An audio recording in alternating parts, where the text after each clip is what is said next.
Okay, a very good morning to all my dear students. I am CS Shweta. I am again back with the revision of strategic management in CS Executive. So as you can see, this is your study material and this is your chapter number 11 from your study material. Chapter number 11 and introduction to management is there. So I am presuming that this chapter is really easy and if you have any doubts, you can reach back to me. Right so अभी जो मैं revision करा रही हूँ बहुत important topics की करा रही हूँ जो आपको आपका पढ़ते समय मुश्किल आ सकती है, ठीक है ना। तो ये चैप्टर मुझे ऐसा लगता है कि बहुत सिंपल है। यस, मैं इसको भी लेने की कोशिश करूँगी, लेकिन अभी मैं चाहती हूँ कि वो कंप्लीट कराऊँ जो थोड़ा मुश्किल है, right. So chapter 11 is your introduction to management. Introduction to strategic management is another chapter. ये मैं सिर्फ आपको दिखा रही हूँ कि ये पहले 3 चैप्टर अगेन मेरी प्रिजम्पशन है कि ये छोटे चैप्टर्स हैं और इजी चैप्टर्स हैं, ठीक है। Third chapter business policy and formulation of functional strategy. ये जो पहले 3 चैप्टर्स हैं अगेन प्रिजम्पशन के सिंपल है। अगर मेरी प्रिजम्पशन गलत है, आपको लगे कि नहीं ये टॉपिक ईजी नहीं है, आप हमें करा दो, तो प्लीज़ मुझे आप व्हाट्सएप करो, वो मैं स्पेशली डिटेल में उसका वीडियो बना के डाल दूंगी, लेकिन आपको मुझे भेजना पड़ेगा, राइट। उसके बाद आपका चैप्टर 11, 12, 13 जो पहले 3 चैप्टर मैं प्रिज्यूम कर रही हूँ कि ईजी है। फिर है 14 स्ट्रैटेजिक एनालिसिस एंड प्लानिंग। तो मुझे लगता है 14, 15 एंड 16 थोड़े ऐसे चैप्टर्स हैं जिसमें ज़्यादा टेंशन की ज़रूरत है, जो थोड़ा मेमोराइज करने की ज़्यादा ज़रूरत है, जिसमें डाउट्स थोड़े बच्चों के ज़्यादा आते हैं, because obviously I have good experience of this, so I know कि इसमें थोड़े ज़्यादा डाउट्स बच्चों के आते हैं। तो इस चैप्टर का मैंने एक एक टॉपिक आपका ऑलरेडी वीडियो पोस्ट कर दिया है लेसन नंबर 14 का। अब आ जाते हैं lesson number 15 and again this is not notes, these are not notes, this is your study material. तो जब हम स्टडी मटेरियल में मेक श्योर कर रहे हैं कि सारी चीज़ें कवर्ड है, तो आप सोचिए कि इसके बाहर तो कुछ नहीं आ सकता, मॉड्यूल के बाहर कुछ नहीं आता। आप इतना ध्यान रखिए, क्योंकि हम टीचर्स अगर आपको नोट्स से पढ़ाते हैं तो नोट्स से पढ़ाने का मकसद होता है चीज़ों को थोड़ा समराइज करना, ईज आउट करना, लेकिन सारी चीज़ों का जो एक डेरिवेशन होता है, एक लोकस होता है, एक पॉइंट होता है, वो हमारा स्टडी मटेरियल ही रहता है, क्योंकि जो जितना क्वेश्चंस बनता है, जितना सब कुछ आपका पेपर आता है, स्टडी मटेरियल से ही आता है, राइट। तो चैप्टर लेसन नंबर 14 इतना बड़ा लेसन है, ये हमने मैंने एक वीडियो पोस्ट करी थी जिसमें पूरा चैप्टर मैंने आपको समझाया था। स्टिल अगर कोई भी डाउट रहता है, again you have my WhatsApp number, you can WhatsApp me, right. Lesson number 15 strategic implementation and control. तो आज हम ये लेसन के बारे में बात करेंगे। इस लेसन में बात करेंगे कि क्या क्या इंपॉर्टेंट टॉपिक्स है। I'll be taking all the not important, I'll be taking all the topics, right? जो मुझे लगेगा कि हाँ ये लेना चाहिए, किससे कैसा क्वेश्चन बनता है, I'll be discussing with you. तो यहाँ पे इम्प्लीमेंटेशन कॉन्सेप्ट के बारे में बात कर रहे हैं, इम्प्लीमेंटेशन एंड कंट्रोल। तो इम्प्लीमेंटेशन एंड कंट्रोल, जब भी शब्द आपके दिमाग में आप सुनते हो इम्प्लीमेंटेशन कंट्रोल, तो ये मतलब होता है कि स्ट्रैटेजी जो बनाई है आपने, उसको आप इम्प्लीमेंट कर रहे हो, ठीक है। तो सबसे पहले आपने अपने बिजनेस एनवायरनमेंट को स्कैन किया, बिना स्कैन करे आप कोई स्ट्रैटेजी बना नहीं सकते। फिर जब आपने एनवायरमेंटल स्कैनिंग कर ली अपने बिजनेस की, उसके बाद आपने स्ट्रैटेजी फॉर्मुलेट करी। फॉर्मुलेट का मतलब ये नहीं कि सीधा दिमाग में सोची हाँ ये स्ट्रैटेजी और अब हम कल से ये यूज करेंगे, नहीं। फॉर्मुलेशन का ही मतलब होता है कि आउट ऑफ, मतलब you put up lot of options. अब जैसे कहीं खाना बाहर खाने जाते हो तो बोलते हो ना हाँ ये ऑप्शन है, ये ऑप्शन है, तो उसमें बेस्ट ऑप्शन कौन सा है? तो बेस्ट ऑप्शन किस हिसाब से चूज करते हो? हाँ ये मेरे घर के पास पड़ेगा, ये मेरे बजट में भी रहेगा, हाँ यहाँ पे मेरे सारे फ्रेंड्स को कन्वीनियंस है, तो मैं ये वाला रेस्टोरेंट चूज करता हूँ। चाहे तुम्हारे दिमाग में तुमने 10 लिस्ट करे होंगे, लेकिन जो सारे फैक्टर्स को सूट करता है आप उसी रेस्टोरेंट में खाना खाने जाओगे। तो फॉर्मुलेशन में all the strategy you will list down, जो भी आपको सूटेबल लगती है उसमें से जो बेस्ट स्ट्रैटेजी होगी वो आप फॉर्मुलेट करेंगे। उसके बाद फॉर्मुलेशन हो गया। अब नेक्स्ट स्टेप क्या है? Implementation and control. ये एक ऐसा प्रोसेस है जिसमें हम स्ट्रैटेजी को क्या करते हैं, we put the strategy into action, ठीक है। We put strategy into action. तो पुट एक्शन वाली जब बात आएगी तो स्ट्रैटेजी इंप्लीमेंटेशन के बारे में बात आ रही है, ठीक है। तो यहाँ कह रहे हैं फॉर्मुलेशन एंड इम्प्लीमेंटेशन प्रोसेस है इंटरविंड इन रियल लाइफ सिचुएशंस। तो डेफिनेटली आप चाहे एक स्ट्रैटेजी के बड़े बिजनेस मॉडल के बारे में बात करें या अपनी किसी भी चीज के बारे में बात करें, आप खुद सोचिए, आप भी पढ़ने से पहले कितने हिट एंड ट्रायल करते हैं। आप सोचते हैं मैं ऐसे पढ़ लूँ, वैसे पढ़ लूँ, फिर जो बेस्ट तरीका होता है उस हिसाब से पढ़ते हैं जो आपको सूट करता है। The implementation of policy and strategy is concerned with the design of management system to achieve the best integration of people, structure, process, resources. तो कह रहे हैं the implementation of policy and strategy is concerned, क्योंकि अगर आपको कल को exam में क्वेश्चन है the dash of policies, option formulation, implementation, control और ड्राफ्टिंग ऑफ पॉलिसीज, 4 ऑप्शन आ गए। तो ये कह रहे हैं इम्प्लीमेंटेशन जो होती है ना वो सबसे बेस्ट कंसर्न होती है पीपल, स्ट्रक्चर और प्रोसेस और रिसोर्सेज के इंटीग्रेशन में। अब ये क्या है, ये क्या बात कर रहे हैं यहाँ पे, आप समझिए। बड़ी बार आपको ऐसा क्वेश्चन आपके सामने आएगा जिसमें आपको लगेगा सारे आंसर ठीक लग रहे हैं, ठीक है ना। आप सोचिए ना, ये मैंने इसको डैश बना दिया, द डैश ऑफ पॉलिसीज, और ऑप्शन में डाल दिया फॉर्मुलेशन, इम्प्लीमेंटेशन, ड्राफ्टिंग और कंट्रोलिंग ऑफ पॉलिसीज। तो आपको लगे सारे ही आंसर हमें ठीक लग रहे हैं, लेकिन आप ये सोचिए यहाँ पे आपको ध्यान से पढ़िए कि यहाँ पे कह रहे हैं कि लोगों का, बिजनेस प्रोसेस का, स्ट्रक्चर, रिसोर्सेस को देखिए। हम कोई भी स्ट्रैटेजी का इस्तेमाल करते हैं, हमें सबकी जरूरत पड़ती है, हमें रिसोर्सेस, लोग, प्रोसेस, हर चीज की जरूरत पड़ती है। और जो बेस्ट पॉलिसी वही उसी इम्प्लीमेंटेशन ऑफ जो पॉलिसी होती है वो बेस्ट तभी होती है जब ये सारे रिसोर्सेज अपने बेस्ट वे में यूज करे जाए, ठीक है। तो इसलिए इसका आंसर है इम्प्लीमेंटेशन, क्योंकि एक्शन की बात हो रही है। Once the strategy has been determined, it's the job of the management to ensure कि स्ट्रैटेजी अच्छे से इंप्लीमेंट हुई है। Generally there are 2 type of fits needs to be created, fit between strategy and policy, fit between strategy and structure, process and system. Fit between का क्या मतलब है, देखिए आप ऐसी स्ट्रैटेजी बना रहे हैं जो लोग आपके, जो आपकी कंपनी में काम करते हैं वो ठीक से इंप्लीमेंट ना कर पाए, तो ऐसी स्ट्रैटेजी बनाने का या इंप्लीमेंट करने का क्या मतलब है, it is just waste of time. मेरे पास पैसा है लेकिन जो लोग हैं वो जो मेरी स्ट्रैटेजी है उसको इंप्लीमेंट नहीं कर पाएंगे, तो कोई मतलब नहीं है ना ऐसी स्ट्रैटेजी बनाने का। तो कह रहे हैं स्ट्रैटेजी ना 2 प्रकार से फिट बैठनी चाहिए। एक होती है स्ट्रैटेजी फिट होनी चाहिए आपके फंक्शनल पॉलिसीज के हिसाब से, मतलब जितने भी डिपार्टमेंटल फंक्शन है उनके पॉलिसी के हिसाब से स्ट्रैटेजी फिट होनी चाहिए। दूसरा जैसा आपका स्ट्रक्चर है, प्रोसेस है और सिस्टम है उसके हिसाब से फिट होनी चाहिए, ठीक है। फिर एक यहाँ पे है कि strategy implementation is forward linkage and backward linkage. तो फॉरवर्ड लिंकेज, बैकवर्ड लिंकेज की बात आएगी। अच्छा, ये पहला paragraph is all about strategy, difference between formulation and implementation. मुझे 1 मिनट का समय दीजिए, 1 second.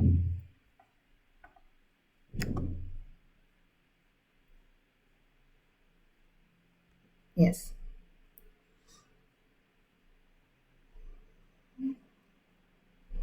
yes, so here I can write, so it needed to be open like this। तो हम लोग कहाँ थे, implementation and lesson number 15, right? So the first paragraph is talking about the difference between formulation and implementation। यहाँ पे ध्यान दीजिए, formulation कह रहे हैं इंटेलेक्चुअल प्रोसेस है क्योंकि इसमें सब दिमाग का हम सोच रहे हैं, हमारा सिर्फ दिमाग चल रहा है। इम्प्लीमेंटेशन में it is more of operational क्योंकि उसमें एक्शन है। फॉर्मुलेशन में एक कॉन्सेप्चुअल, इंटीग्रेटिव, एनालिटिकल स्किल चाहिए, पर इम्प्लीमेंटेशन में चाहिए हमें मोटिवेटिंग, मैनेजिंग, क्योंकि इम्प्लीमेंटेशन में हो रहा है एक्शन, इम्प्लीमेंटेशन में लोग इन्वॉल्व है। फॉर्मुलेशन इज लाइक छोटे, जहाँ पे 5 लोगों ने बैठ के, जैसे अगर आप सपोज हम बोर्ड ऑफ डायरेक्टर्स है, मेरे साथ 5 और डायरेक्टर्स है, मैं 6th हूँ, हम 6 डायरेक्टर्स ने मिलकर स्ट्रैटेजी फॉर्मुलेट करी, बट क्या इम्प्लीमेंटेशन भी हम ही कराएंगे? इम्प्लीमेंटेशन तो अक्रॉस द ऑर्गेनाइजेशन होगी जिसमें इतने सारे लोग इन्वॉल्व है। तो आप समझिए implementation is like moving from 6 people to 600 people and above. कैसे भाई, फॉर्मुलेशन इन्होंने करी, इम्प्लीमेंटेशन तो इन्होंने करनी है ना। So it's a bigger thing, it's a bigger thing. So जहाँ पे फॉर्मुलेशन प्राइमरीली कॉर्पोरेट लेवल पे होती है, इम्प्लीमेंटेशन जो होती है वो सारे लेवल्स पे देखी जाती है। अब इसमें से क्वेश्चन कैसे आएगा हमें, हमारा तो ऑब्जेक्टिव टाइप का पेपर है, ऐसा तो नहीं बोल सकते कि एक टेबल ड्रॉ करो difference between formulation and implementation, तो ये नहीं हो सकता है फॉर श्योर। बट आपको क्वेश्चन आ सकता है which of these is the best suits strategy implementation, और 4 बातें दी हुई हैं, ठीक है। उसमें से बेस्ट सूट कौन, इम्प्लीमेंटेशन को कौन सूट कर रहा है, या इसमें से which of these is not, does not suit strategic implementation. मतलब 3 बातें इम्प्लीमेंटेशन के बारे में होंगी और एक बात थोड़ी अलग होगी, तो वो आपको पहचाननी होगी। तो जब आपको मतलब पता है, आप रीड करके गए हैं, तो आप पहचान लेंगे। और कह रहा है कि फॉर्मुलेशन इम्प्लीमेंटेशन में 2 लिंकेज होते हैं, forward linkage and backward linkage. Forward linkage होता है जैसे फॉर्मुलेशन का इन्फ्लुएंस है इम्प्लीमेंटेशन पे, बैकवर्ड कहता है ये ऑपोजिट डायरेक्शन में भी होता है। पहले तो फॉरवर्ड में कैसे होता है ये डिस्कस करते हैं। जो मैं स्ट्रैटेजी फॉर्मुलेट कर रही हूँ, वही आगे इम्प्लीमेंट हो रही है, ठीक है ना। तो अगर मेरी फॉर्मुलेशन ठीक होगी तभी इम्प्लीमेंटेशन। अब आप सोचिए, अगर मैं फॉर्मुलेशन करते समय एक गलत स्ट्रैटेजी फॉर्मुलेट कर लूं तो आगे इम्प्लीमेंटेशन गलत होगा, उसके आगे के सारे स्टेप्स गलत होंगे। तो one step wrong is definitely going to influence the further steps, right. कि जो टोटल इम्प्लीमेंटेशन एक्टिविटीज है वो फॉर्मुलेशन पे डिपेंड करती है, इसलिए फॉर्मुलेशन का फॉरवर्ड लिंकेज है। बैकवर्ड लिंकेज कैसे है कि जैसे आपने स्ट्रैटेजी फॉर्मुलेट करी, फिर इंप्लीमेंट करी, आपको कुछ गलतियां मालूम चली, तो आपको पता चला कि फॉर्मुलेशन को कैसे ठीक करना है, तो मे बी नेक्स्ट टाइम आप फॉर्मुलेशन पे उस फीडबैक लेके पुराने का ध्यान देंगे। तो देखिए यहाँ पे भी कह रहा है ना फीडबैक। अगर एग्जाम में ऐसा क्वेश्चन आ जाए कि ए एक प्रोडक्शन टीम है जिसमें प्रोडक्शन हेड है मिस्टर ए। मिस्टर एक प्रोडक्शन हेड है, ठीक है ना, ध्यान से सुनिए आप, प्रोडक्शन हेड है, इनकी एक प्रोडक्शन टीम है। तो एक स्ट्रैटेजी एक्स वाई जेड को इंप्लीमेंट करते हुए इनको काफी सारे हर्डल्स को फेस करना पड़ा। इन हर्डल्स के फीडबैक को रेडी करके इन्होंने मैनेजमेंट को सबमिट करा। मैनेजमेंट ने नेक्स्ट ईयर की स्ट्रैटेजी में इन फीडबैक का इस्तेमाल करा। अब आप बताइए कि what will this be called? Option strategy implementation, forward linkage of formulation, backward linkage, और चौथा ऑप्शन बना लीजिए कुछ भी। देखिए मैंने अभी इंस्टेंटली क्वेश्चन बनाया है तो अभी I am not able to give all the options, but answer is backward linkage. कि जब फीडबैक सबमिट होकर दोबारा से फॉर्मुलेशन में मदद मिलती है तो ये बैकवर्ड लिंकेज है स्ट्रैटेजी फॉर्मुलेशन का इम्प्लीमेंटेशन के ऊपर, एंड इम्प्लीमेंटेशन का फॉर्मुलेशन के ऊपर इज बैकवर्ड लिंकेज, राइट। तो आप ये ऐसे ऐसे टाइप के क्वेश्चन भी आपको आ सकते हैं। तो जब आपको मतलब पता है it is very easy for you to make out. अब जिसने कभी सुना ही नहीं फॉरवर्ड लिंकेज क्या होता है, बैकवर्ड लिंकेज क्या होता है, तो वो क्या करेगा, वो कुछ भी मार्क करेगा भगवान का नाम लेके। तो हमें हर चीज के बारे में मालूम होना चाहिए, राइट। तो कह रहे हैं इंटरडिपेंडेंस बहुत ज्यादा है, फॉर्मुलेशन और इम्प्लीमेंटेशन की बहुत ज्यादा इंटरडिपेंडेंस है। Strategy put into action through a process of internal plans, feedback mechanism, तो दिस इज ऑल इम्प्लीमेंटेशन। तो कह रहे हैं कि हु आर रिस्पॉन्सिबल फॉर्मुलेशन और ऑल्सो रिस्पॉन्सिबल फॉर इम्प्लीमेंटेशन। वो बात तो सही है, तो जिन्होंने फॉर्मुलेट करी है वही इम्प्लीमेंटेशन पे भी ध्यान देंगे। स्ट्रैटेजी को इम्प्लीमेंट करते समय कुछ सपोर्टिंग फैक्टर्स होते हैं। अब सपोज आप एक ध्यान दीजिए, मैंने स्ट्रैटेजी फॉर्मुलेट तो ठीक से कर ली है, बट इम्प्लीमेंट करते समय ना मैं केयरलेस हो गई या मैंने ध्यान नहीं दिया अपनी टीम के ऊपर, एक्सेट्रा एक्सेट्रा। जैसे आप अपने साथ ले लीजिए, आपने जनवरी में प्लान तो बहुत अच्छा बनाया था कि आप कैसे पढ़ेंगे जून तक, बट आपकी इम्प्लीमेंटेशन ठीक से नहीं हो पाई। जस्ट एन एग्जाम्पल का, सपोज मिस्टर ए एक बच्चा है, उसकी इम्प्लीमेंटेशन ठीक से नहीं हो पाई, तो उसको रिजल्ट है वो कब मिलेगा? जून में मिलेगा। जून में अगर उसको कोई भी, अभी जैसे ये मई का मंथ चल रहा है, अब जो मिस्टर ए जो बच्चा है ए, वो उसने ठीक से फॉर्मुलेशन तो कर ली थी पर इम्प्लीमेंटेशन ठीक से कर नहीं पाया, वो कॉन्सेंट्रेट नहीं कर पाया, रिसोर्सेज इकट्ठे कर नहीं पाया, वो अपना टाइम वेस्ट करता रहा। तो आप समझिए कि जितने उसके पास रिसोर्सेज क्या थे, उसकी बुक्स, उसका समय, उसका पैसा, तीनों उसने बर्बाद कर दिए इस 5 महीने में। फॉर्मुलेशन अच्छी थी पर इम्प्लीमेंटेशन ठीक से नहीं हो पाई, जिसकी वजह से स्ट्रैटेजी फेल हो गई। सो कह रहे हैं कि फॉर्मुलेशन जितनी जरूरी है उतनी जरूरी इम्प्लीमेंटेशन भी है, और उसके लिए इंपॉर्टेंट फैक्टर्स हैं which are important, right. Important factors are there which that supports strategy implementation. So the first factor that supports strategy implementation is action planning, right? So organization to be successful in implementation needs to develop a detailed action plan. ठीक है, क्यों action plan बनाने की क्या जरूरत है? क्योंकि अगर हम बिना प्लान के इम्प्लीमेंटेशन शुरू कर देंगे तो अपने रिसोर्सेज वेस्ट करेंगे। सपोज मैंने एक पार्टी प्लान करी है, बहुत अच्छी लोकेशन है, सब कुछ बहुत बढ़िया है, डेट अच्छी है, टाइम अच्छा है, मौसम भी अच्छा है, समय सब कुछ बढ़िया है, लेकिन मैंने आपको इम्प्लीमेंटेशन का काम दिया, आपको पैसे पकड़ा और बोला प्रिपरेशन करो। आपने बिना एक्शन प्लान के धड़ा आप सामान खरीदने लग गए, आपने बाद में महसूस करा कि अरे पैसे तो खत्म हो गए, अब हमारे पास तो काफी चीजें लेने का पैसे नहीं बचे। तो आपने प्लान नहीं बनाया था ना, तो प्लान की वजह से आपने खराब कर दिया। तो ये एक सपोर्टिंग फैक्टर है एक्शन प्लानिंग। दूसरा ऑर्गेनाइजेशन स्ट्रक्चर। ऑर्गेनाइजेशन का जो स्ट्रक्चर होता है, अगर ऑर्गेनाइजेशन का स्ट्रक्चर बहुत फ्री फॉर्म ऑफ ऑर्गेनाइजेशन है, राइट, तो अगर फ्री फॉर्म ऑफ ऑर्गेनाइजेशन, लेकिन इस ऑर्गेनाइजेशन में हमें डिपार्टमेंटल चाहिए था या फंक्शनल ऑर्गेनाइजेशन चाहिए था, वो नहीं है, तो ये भी बहुत बड़ा कंट्रीब्यूशन हो सकता है इम्प्लीमेंटेशन के फेलियर में। तो ऑर्गेनाइजेशन स्ट्रक्चर, ठीक है, आप ऐसे ध्यान रखिए जब फॉर्मुलेशन हुई तुरंत बाद क्या करा आपने, प्लान बनाया, एक्शन प्लानिंग होनी चाहिए, स्ट्रक्चर, ह्यूमन रिसोर्स फैक्टर। अब आप मेरी एक बात समझिए, जब मैं फैक्टर्स के बारे में बात कर रही हूँ कि कौन से फैक्टर स्ट्रैटेजी इंप्लीमेंटेशन के लिए ज़रूरी है, तो आपने आपको इमेजिन करिए कि मैंने एक स्ट्रैटेजी बनाई, उसके लिए मुझे चाहिए ऑर्गेनाइजेशन में लोग, उनका प्लान, उनकी हायरार्की, ठीक है। लोग हैं तो प्लान बनाएंगे, प्लान है तो एक हायरार्की जरूर होगी। अकेला थोड़ी ना हर कोई अपने हिसाब से प्लान बनाएगा, कोई हेड होगा, कोई इसके नीचे टीम होगी। तो आप ये फैक्टर्स को ऐसे ध्यान रख सकते हैं, ठीक है। अगर ह्यूमन रिसोर्स फैक्टर बहुत इंपॉर्टेंट रोल प्ले करता है, ऑब्वियस बात है, देखिए मैं जितनी अच्छी स्ट्रैटेजी बना लूँ, अगर मेरे जो ह्यूमंस, जो मेरे एम्प्लॉयज है, अगर वो इतने केपेबल नहीं है, या they are not capable enough, they are not skillful enough कि वो स्ट्रैटेजी को इम्प्लीमेंट कर सके, तो मेरा स्ट्रैटेजी बनाने का क्या फायदा। Annual business plan. Organizations successful at implementation are well aware of their need to fund their intended strategies. तो it is very important that you make the annual business. अब आप कहोगे एक्शन प्लानिंग और annual business plan बिल्कुल दोनों दोनों same लग रहे हैं, बट ऐसा नहीं है। एक्शन प्लानिंग होता है एक एक step by step detail plan, और एनुअल बिजनेस प्लान होता है कि पूरे साल भर आप अपनी फाइनेंशियल कमिटमेंट का सोच लीजिए। आप शुरू तो कर रहे हैं स्ट्रैटेजी करना, पर इसमें कितना पैसा लगेगा, आपके पास कितना है, ये सब चीज़ें।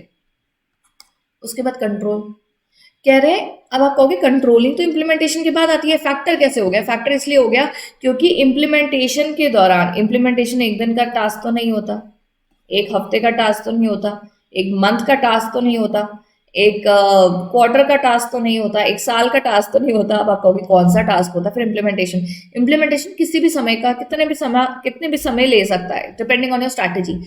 तो इस इम्प्लीमेंटेशन के प्रोसेस में कितना टाइम लगता है वो हमें नहीं पता, डिपेंडिंग आपकी ऑर्गेनाइजेशन छोटी है, बड़ी है, कैसी है, हमें क्या पता। हम सिर्फ एक जनरल बात कर रहे हैं कि इम्प्लीमेंटेशन में कुछ समय लगता है।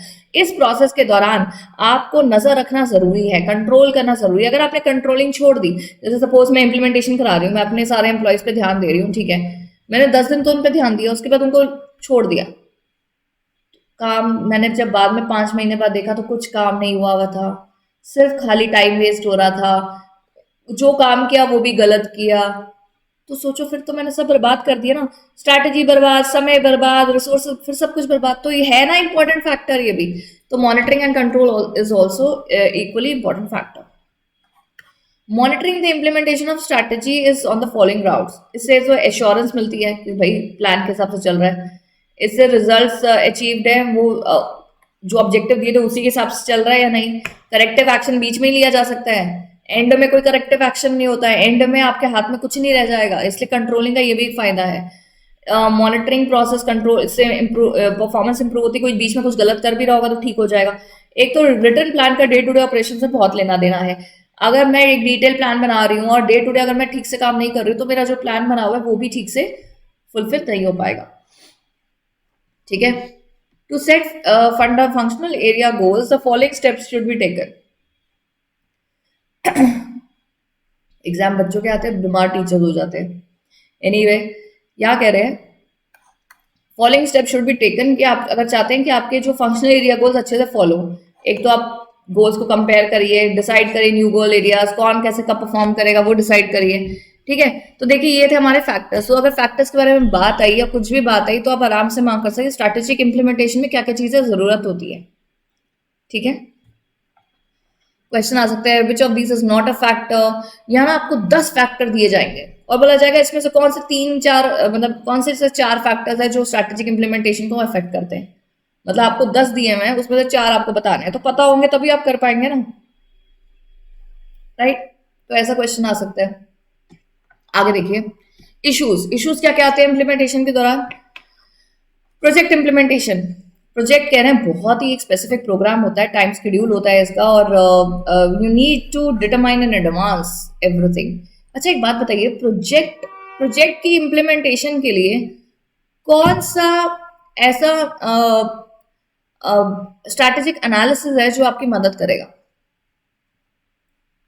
अब ये तो हमें नहीं समझ में आ रहा कि अगर हमारा एक बहुत बड़ा प्रोजेक्ट है तो कौन सी ऐसी, मैं मैट्रिक्स का नाम लूं या मैं बोलूं कि कौन सा ऐसा मेथडोलॉजी है एनालिसिस का जो इसमें आपको काम करेगा इम्प्लीमेंटेशन में। मेरा एक बहुत बड़ा प्रोजेक्ट है, उसको इम्प्लीमेंट कराना है मैंने अच्छे से, तो आपको नहीं लगता कि मैं पर्ट और सीपीएम करूंगी? Project evaluation review technique and critical path method, तो आपको नहीं लगता मैं PERT CPM करूंगी? PERT CPM is a method which is used in project analysis. अरे ये तो हम भूल गए, हमें तो याद ही नहीं आ रहा था। मैम देखो हमें तो कुछ भी याद नहीं रह सकता। ऐसा नहीं है अभी ना, actually your your head is like, बहुत सारी चीजें चल रही हैं अभी यहाँ पे। आप अपना जितना हेड कूल रखोगे आपको सब याद रहेगा। वेनेवर पोर्टफोलियो की बात आएगी BCG याद आना चाहिए, ग्रोथ की बात आएगी एंस ऑफ ध्यान आने चाहिए, राइट? तो आप अपनी, आपको कॉन्सेप्ट क्लियर है? देखो मैंने ऊपर वाला चैप्टर आपको बहुत डिटेल में क्लियर में कराया हुआ है। अभी मैं इसलिए जल्दी अभी हम ये रिवीजन करा रही हूँ, मैं आपको क्विक रिवीजन करा रही हूँ। नॉर्मल क्लासेस में हमने तो एक एक वर्ड एक एक शब्द डिटेल में पढ़ा हुआ है, तो अभी क्या है, अभी रिवीजन चल रही है, तो रिवीजन में तो ऑब्वियसली थोड़ा सा फास्ट होगा, ठीक है। लेकिन ये मेरे को बिल्कुल एश्योरेंस है कि अगर आप ये 3-4, जैसे पिछला पिछला मैंने जो चैप्टर 14 लिया था, एक डेढ़ डेढ़ 2 घंटे की क्लास ली थी, अभी भी पता नहीं कितना समय लगता है, ये आप अगर टुकड़ों में देख लेंगे क्लासेस, तो आई एम श्योर कि आपको बुक्स में देखना नहीं पड़ेगा। आप सुन सुन के, क्योंकि मैं इतना समझती हूँ कि जितना हम ज्यादा सुनते हैं हम ज्यादा रिटेन करते हैं। क्योंकि अभी आपके लिए सबसे ज्यादा बोरिंग क्या हो रहा है? बुक्स ओपन करके रीड करना। अच्छा रीड कर रहे हैं, लर्न कर रहे हैं, लेकिन जब कुछ सुनने को मिल जाए, अब क्या है ना, आंखें बंद करके लेटे हुए हैं पर मेरी वीडियो चल रही है, मेरी बातें कान में जा रही हैं, बहुत बहुत इंपॉर्टेंट चीजें हो जाती हैं। इसलिए मैं ये वीडियोस बना रही हूँ इस समय, क्योंकि आपको ये सारी चीजें मदद दे सके, ठीक है ना। तो SFM के पेपर से एक दिन पहले भी अगर आप ये वीडियो चला के सिर्फ सुन लेते हैं, आप रिवाइज नहीं करना चाहते बुक ओपन करके, तो आप सिर्फ सुन भी लेंगे तो आपको बहुत हेल्प मिलेगा। आई नो अभी जो मैं बातें कर रही हूँ तो फॉरवर्ड हो रही होंगी, अरे मैम ने अभी पढ़ाना शुरू नहीं किया, फॉरवर्ड फॉरवर्ड फॉरवर्ड। चलो एनीवे, मैं चाहती हूँ बस आपका गोल अचीव हो, आप चाहे फॉरवर्ड करें या बैक करें, योर चॉइस। चलिए, प्रोजेक्ट इंप्लीमेंटेशन के दौरान क्या चीजें होती हैं जो हमें ध्यान देनी चाहिए? Project basically passes through various phases which are given below before set a task can be accomplished. Detail planning करना जरूरी है, आइडियाज जनरेट होते हैं प्रोसेस के दौरान, ये बड़ी इंपॉर्टेंट बात है। एक बड़ा प्रोजेक्ट बहुत सारी चीजों का इंटीग्रेशन होता है, तो उसके लिए डिटेल प्लान चाहिए होता है। और बहुत बार ऐसा होता है कि कोई चीज बीच में वर्क नहीं करती है तो दूसरा ऑल्टरनेटिव प्लान भी सोचना पड़ जाता है। After a set of project have been identified and arranged according to priority, they have subjected to preliminary project analysis pertaining to technical, financial, marketing, economic aspect। तो कह रहे हैं बड़े बड़े प्रोजेक्ट ऐसे नहीं होते कि 10-20 हजार रुपए, करोड़ों रुपए लगे होते हैं उसमें, तो उसका एनालिसिस करना, फाइनेंशियल, मार्केटिंग सब कुछ बहुत जरूरी होता है। डिटेल इंजीनियरिंग चाहिए होती है, कॉन्ट्रैक्ट, सिविल, सारे। देखिए एक प्रोजेक्ट में financial aspect, marketing aspect, product development, legal issues, सारी चीजें देखनी पड़ती हैं। फाइनल फेज होता है प्रोजेक्ट को लॉन्च करना। तो प्रोसीजरल इम्प्लीमेंटेशन, तो पहला तो हमें एक सबसे बड़ा इशू आता है इम्प्लीमेंटेशन में किसी प्रोजेक्ट का। अब कोई स्ट्रैटेजी हम बना रहे हैं, तो स्ट्रैटेजी हम बड़े बड़े बिजनेस में बड़ी बड़ी स्ट्रैटेजी होती है, बड़े बड़े प्रोजेक्ट की स्ट्रैटेजी होती है, तो प्रोजेक्ट इम्प्लीमेंटेशन एक बहुत बड़ा चैलेंज होता है, इशू आता है इम्प्लीमेंटेशन में।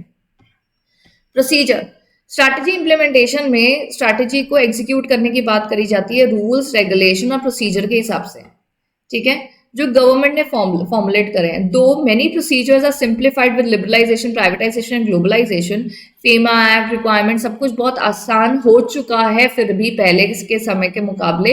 लेकिन फिर भी आज की, देखिए आज की डेट में ना सब कुछ बहुत डेवलप्ड है। हम कुछ चाहे हम इंपोर्ट करा सकते हैं, एक्सपोर्ट करा सकते हैं, हमारे पास डिजिटल इकोनॉमी का बेनिफिट है। हम चुटकियों में हम कुछ भी, we can call up for any information. Data process system आज की डेट में बहुत फास्ट हो चुका है, लेकिन फिर भी प्रोसीजरल इम्प्लीमेंटेशन है जो कई चीज में दिक्कत दे सकती है। जैसे सपोज मेरे को एक परमिशन चाहिए ROC से, अब इसमें 21 दिन लग रहे हैं, ठीक है, 21 से 30, तो मेरा समय ये हॉल्ट हो गया है कि जब तक ROC की परमिशन नहीं आएगी मैं काम नहीं कर सकती। तो कुछ प्रोसीजरल होते हैं जो कभी ना कभी एक इशू पैदा कर देते हैं इम्प्लीमेंटेशन में। स्ट्रक्चर एंड स्ट्रैटेजी, ऑर्गेनाइजेशन का स्ट्रक्चर का मतलब होता है ऑर्गेनाइजेशन के मिशन ऑब्जेक्टिव, कभी कभी बहुत जरूरी हो जाते हैं इम्प्लीमेंटेशन के दौरान। अगर आपके ऑर्गेनाइजेशन का स्ट्रक्चर, हायरार्की ठीक से काम नहीं कर रहा है, कंट्रोलिंग ठीक से नहीं है, तो ये सब चीजें आपके बिजनेस को बहुत ज्यादा, आपकी स्ट्रैटेजी को बहुत ज्यादा अफेक्ट कर सकती हैं, तो ये भी एक इशू होता है।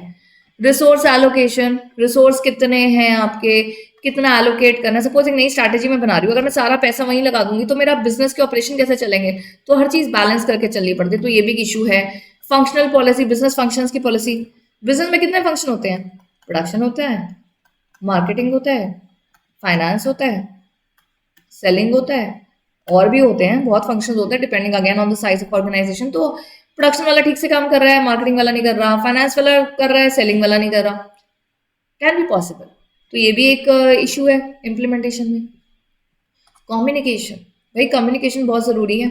मैंने बोला ना 6 से 600 तक जाती है, फॉर्मुलेशन 6 के बीच में होती है, इम्प्लीमेंटेशन 600 के बीच में होती है। तो ये सब चीज़ें बहुत ज़रूरी है कि आप ठीक से कम्युनिकेट करें अपनी स्ट्रैटेजी को। कभी कभी miscommunication, misunderstanding can lead to issue in implementation.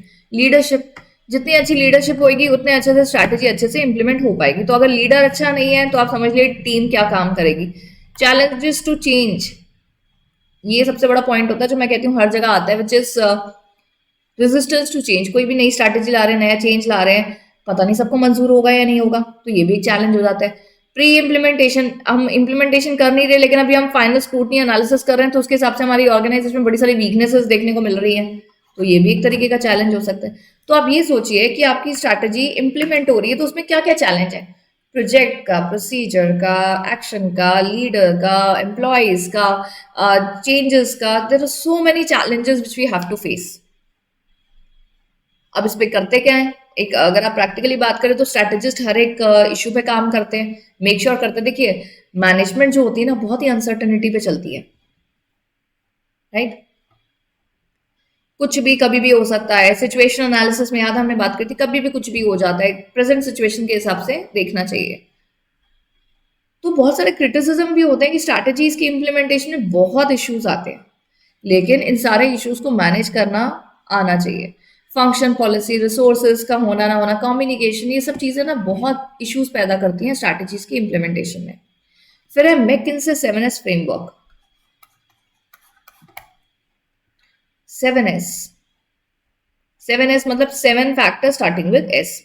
McKinsey ने डेवलप करे, तो मैकिन्से ने कितने क्या डेवलप करा है, 7S फ्रेमवर्क। ऐसा क्वेश्चन आ सकता है मैकिन्से ने क्या डेवलप करा है, 4 option, BCG matrix, PERT CPM, 7S framework, 4 option आएंगे तो answer will be 7S framework. या 7S फ्रेमवर्क किसने डेवलप करा है, मैकिन्से ने डेवलप करा है। तो ये कि करा करा क्या है, इन्होंने 7 फैक्टर्स डेवलप करे हैं to organise a company in effective वे।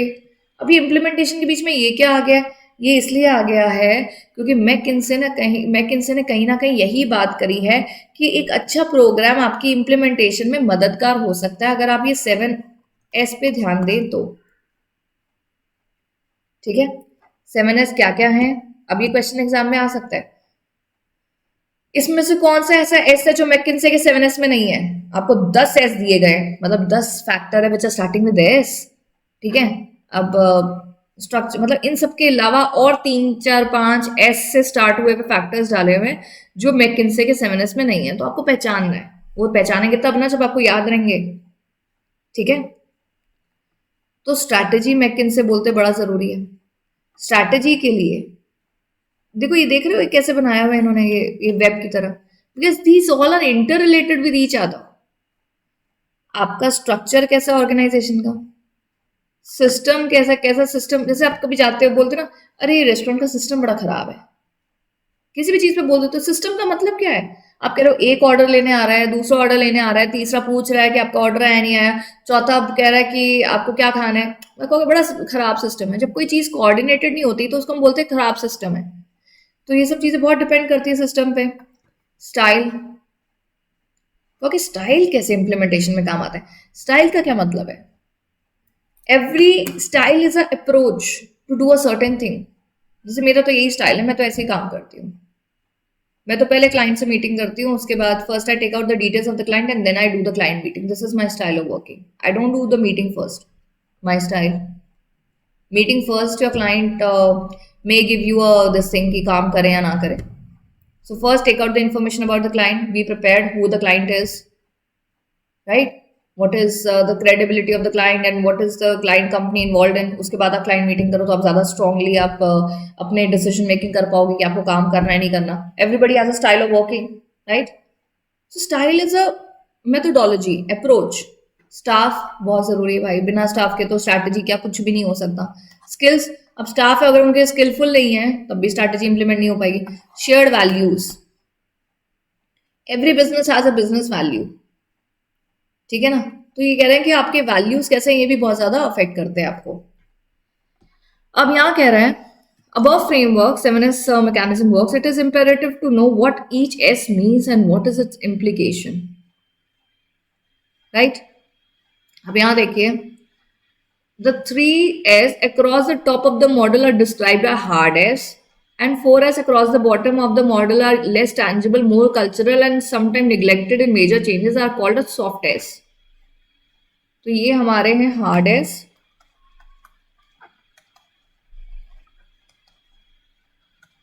क्योंकि ये बिल्कुल ऑर्गेनाइजेशन पे डिपेंड है, और ये स्टाफ का स्टाइल, स्टाफ का स्किल, स्टाफ के बीच में वैल्यूज, ये सॉफ्ट है, क्योंकि ये ऐसी चीजें जो देखी नहीं जा सकती हैं। ठीक है, स्ट्रैटेजी है, अब आपको इसमें तो कुछ भी नहीं देखा जा सकता, बट आप समझिए, structure can be felt, system can be felt, strategy can be written down, pen down, but shared values, staff and their skills and their style can not be seen, so their soft S. ठीक है, फिर हर एक S के बारे में आपको बताया गया है कि स्ट्रक्चर क्या होता है, स्ट्रक्चर ऑर्गेनाइजेशन को डिवाइड करता है, कोऑर्डिनेशन रखता है, अनसर्टेनिटी रिड्यूस होती है, प्रिडिक्शन कर पाते हो, तो स्ट्रक्चर बहुत जरूरी है। सिस्टम कह रहे हैं कि सिस्टम बताता है कि जैसे कंट्रोल सिस्टम कैसा है, बजट सिस्टम क्या है, system is basically coordination of activities, तो वो डिसीजन मेकिंग में मदद करती है। Style is a pattern of behaviour, your style, जैसे टॉप मैनेजमेंट बोले कि हम कभी ब्राइब नहीं लेंगे, जो टॉप बोलेगा वही तो नीचे भी होगा ना, सो इसलिए style is the approach your work, how do you do the work. Staff is a human resource, ठीक है ना, इनके रिक्रूटमेंट से लेके हर चीज बहुत ज्यादा जरूरी होती है। स्किल तो स्टाफ के ही होते हैं कि उनके एबिलिटी है, स्किल इज अ एबिलिटी।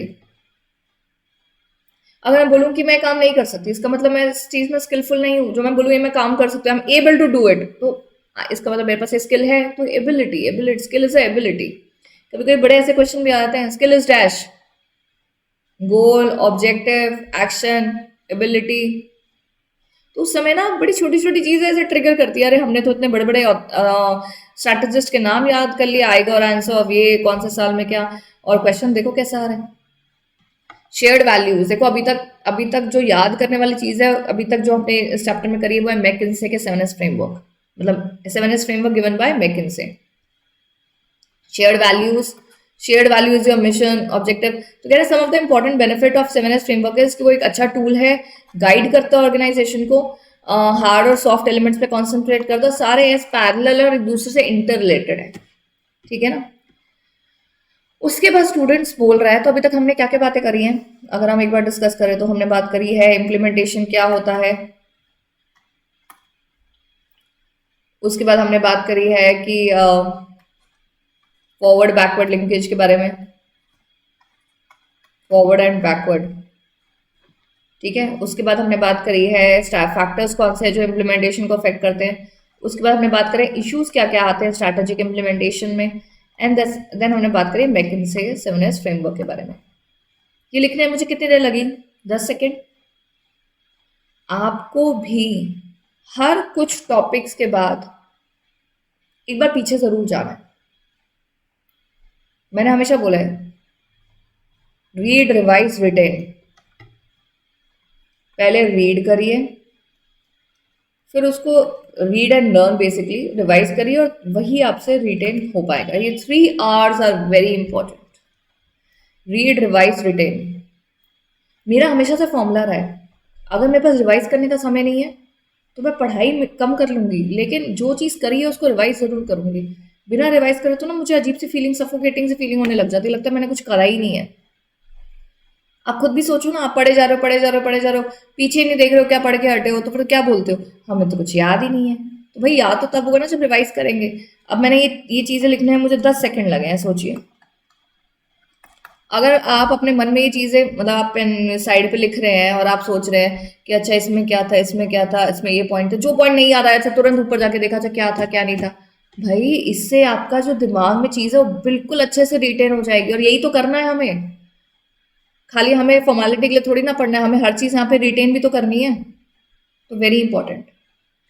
चलिए, एक्टिवेटिंग स्ट्रैटेजी, अगला क्या है यहाँ पे, एक्टिवेटिंग स्ट्रैटेजी।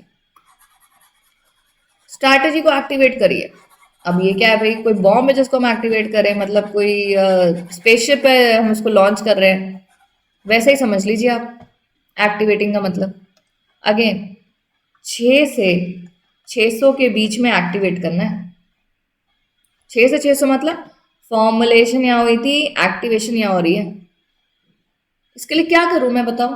अगर चलो छोड़ो इसको, अभी तो इसको छोड़ते हैं। अब मुझे 6 मैंने फॉर्मुलेशन कर लिया, मुझे इम्प्लीमेंटेशन के लिए क्या करना चाहिए? मैम आपको स्टाफ से काम एलोकेट कर देना चाहिए, कम्युनिकेट करना चाहिए, उनके बीच में उनकी सारी क्वेरी सॉल्व करनी चाहिए, ये सब चीज़ें करने, उन पे कंट्रोलिंग एक्टिविटीज़ करनी चाहिए। इन सब चीज़ों से आप अच्छे से स्ट्रैटेजी को एक्टिवेट कर पाएंगे उनके बीच में। कहीं उनको बीच में प्रॉब्लम हो जाए, अरे ये कौन सी स्ट्रैटेजी है, इससे तुम्हारी जॉब चली जाएगी, इससे हमारी सैलरी कम हो जाएगी, उनको मोटिवेट करिए, अच्छे लीडर बनिए, उनके सारे एफएक्यूज सॉल्व करिए, right. Activating is a process जिसमें आप स्टिमुलेट कर रहे हो एक्टिविटी को। स्टिमुलेट होता ना, एक इग्निशन देना। फॉर्मुलेशन कर ली, अब स्टिमुलेट कर रहे हैं, तो वो एक्टिवेटिंग के जरिए होगा। Activation is required only a small number of people are involve in strategy formulation while its implementation having a good number of people. ये 6 से 600 वाली बात, यही तो मैं बता रही हूँ, ठीक है ना। तो कह रहे हैं एक्टिवेटिंग इनके बीच में करना जरूरी है। तो पहला काम है institutionalisation of strategy. Institutionalisation means strategist's role in the implementation is its institutionalization. A successful implementation requires a manager should act as a promoter or defender.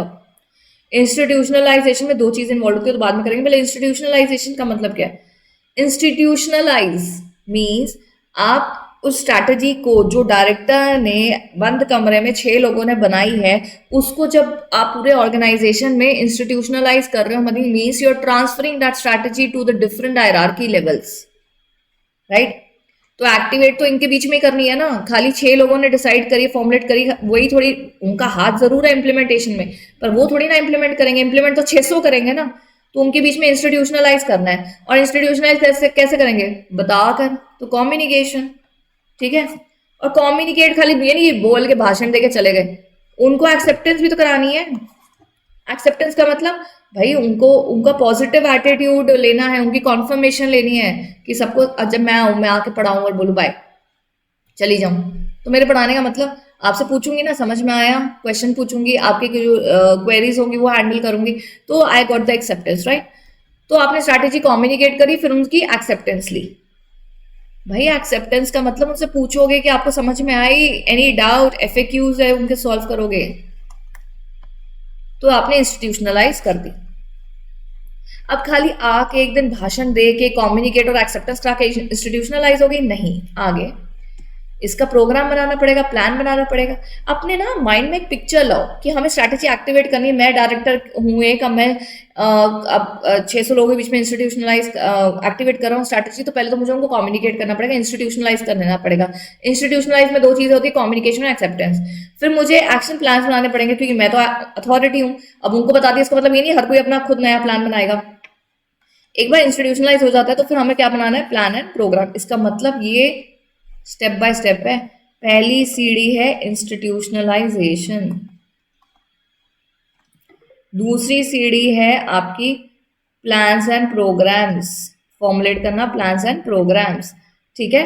क्योंकि ईच एंड एवरी स्टेप अगर आप डिटेल एक्शन प्लान बनाएंगे, programme बनाएंगे, तो ज्यादा मदद होगी उन 600 लोगों को कोऑर्डिनेशन में काम करने में मदद होगी। जनरल ऑब्जेक्टिव को स्पेसिफिक ऑब्जेक्टिव बनाइए, दैट मीन्स ऑब्जेक्टिव्स। अब ये क्या मतलब है? अरे प्लान बना के अगर मैं खाली छोड़ दूंगी तो प्रोडक्शन, मार्केटिंग, सेल्स, फाइनेंस, इतने सारे डिफरेंट में बिजनेस में डिफरेंट डिफरेंट फंक्शंस हैं। तो एक जनरल ऑब्जेक्टिव है कि मुझे ये प्रोडक्ट लॉन्च करना है दिसंबर के महीने में, लेकिन हर डिपार्टमेंट को मैं उसका स्पेसिफिक ऑब्जेक्टिव दूंगी ना। तो translating of a general objective to specific objective. Resource mobilisation, आप सारे डिपार्टमेंट कहेगा ठीक है काम तो दे दिया, पैसा तो दे दो, स्टाफ तो दे दो, रिसोर्सेज तो दे दो, तो यहाँ पे आ गया रिसोर्स मोबिलाइजेशन एंड एलोकेशन। देखिए स्टेप बाय स्टेप चल रहा है, राइट। तो अब जरा हम देखते हैं क्या क्या स्टेप थे हमारी, क्या क्या सीढ़ियां थी, जरा देखते हैं। ये स्ट्रैटेजी की एक्टिवेटिंग के प्रोसेस है। पहला इंस्टीट्यूशनलाइज, दूसरा प्लान्स एंड प्रोग्राम्स फॉर्मुलेट करे आपने, प्रोग्राम बना के चले गए।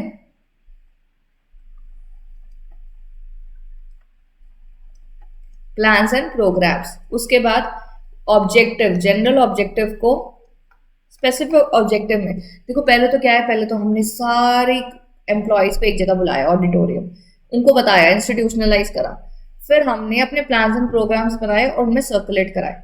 फिर हर एक डिपार्टमेंट में जाके बताया, प्रोडक्शन डिपार्टमेंट तुम्हारा ये ऑब्जेक्टिव है, सेल्स डिपार्टमेंट तुम्हारा ये ऑब्जेक्टिव, मार्केटिंग तुम्हारा ये ऑब्जेक्टिव। उसके बाद हमने रिसोर्सेज को दिया। अब उनको काम करने के लिए चाहिए ना रिसोर्सेज, तो resources mobilise and allocate, right. Some of the problem in resource allocation, किसका ज्यादा काम है, कमिटमेंट किसकी पुरानी है, रेजिस्टेंस टू चेंज, ये सारी प्रॉब्लम आती है। जैसे मैं डिटेल में समझाती हूँ। इन ऑर्गेनाइजेशन हर डिपार्टमेंट ट्राई करेगा कि उसको लार्जर शेयर ऑफ रिसोर्स मिले। प्रोडक्शन लगेगा मुझे ज्यादा पैसा चाहिए, सेल्स वाला कहेगा अरे मुझे चाहिए। हर कोई अपने प्लान प्रोग्राम से ज्यादा रिसोर्सेज इकट्ठे करने की कोशिश करे, जिससे बहुत बड़ी प्रॉब्लम आती है। कमिटमेंट, पास कमिटमेंट किसी ऑर्गेनाइजेशन की होती है जो सेटल नहीं हुई होती, तो उसके चक्कर में पैसा और रिसोर्स एलोकेशन में प्रॉब्लम आती है। The organization may turn resistant to change even though it is a loser under changing circumstances because of false ideology. The organization put best managers to manage a product which are fast declining because of the false prestige and sentimental ways of approach.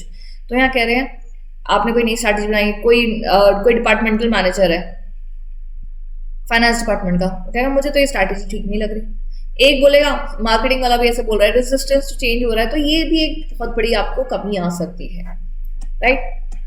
उसके बाद है structural implementation. Structural implementation क्या होता है, हमने implementation के बारे में कब से बात करें, तो उसमें कह रहे हैं कि स्ट्रक्चरल इम्प्लीमेंटेशन बहुत ज्यादा जरूरी होता है जो ऑर्गेनाइजेशन के स्ट्रक्चर से जुड़ा हुआ है, राइट। यहाँ कह रहे हैं there are two aspects of organisation design, differentiation and integration, मतलब अलग अलग department and coordination between them. There should be a close relationship between organisation strategy and structure, क्योंकि स्ट्रैटेजी बना ली लेकिन ऑर्गेनाइजेशन का स्ट्रक्चर कैसा, उस पर बहुत निर्भर करती है ऑर्गेनाइजेशन की strategy. Structure of organisation influence कर सकता है उसके फॉर्मुलेशन प्रोसेस को। जैसे यहाँ फॉर्म्स ऑफ स्ट्रक्चर देखिए, पहला है फंक्शनल। फंक्शनल स्ट्रक्चर कैसे क्रिएट होता है, बाय ग्रुपिंग द एक्टिविटीज। आपकी कंपनी में कितने सारे फंक्शन है, प्रोडक्शन है, फाइनेंस है, मार्केटिंग है, देन योर सेलिंग है, एचआर है, लीगल फंक्शन है, इतने सारे फंक्शन है। तो अगर आपने जब फंक्शन के आधार पे स्ट्रक्चर करा है, देखिए फाइनेंस, प्रोडक्शन पर, तो इसको फंक्शनल स्ट्रक्चर बोलते हैं, ठीक है ना। तो इसके कह रहे हैं कि इसके कुछ फायदे नुकसान भी होते हैं। इसके नुकसान क्या है, रिस्पॉन्सिबिलिटी लैक करती है, हर कोई अपने अपने डिपार्टमेंट पे ध्यान देता है, बहुत कॉम्प्लेक्स एक्टिविटी हो जाती है, क्योंकि सिर्फ एक फंक्शन ने काम ठीक से नहीं करा तो बाकी सब भी इफेक्ट होंगे। रिस्पॉन्सिवनेस, एक अगर सारे फंक्शन में से 3 अच्छे से रिस्पॉन्ड कर रहे हैं, 2 रिस्पॉन्ड नहीं कर रहे, तब भी बिजनेस बहुत अफेक्ट होता है।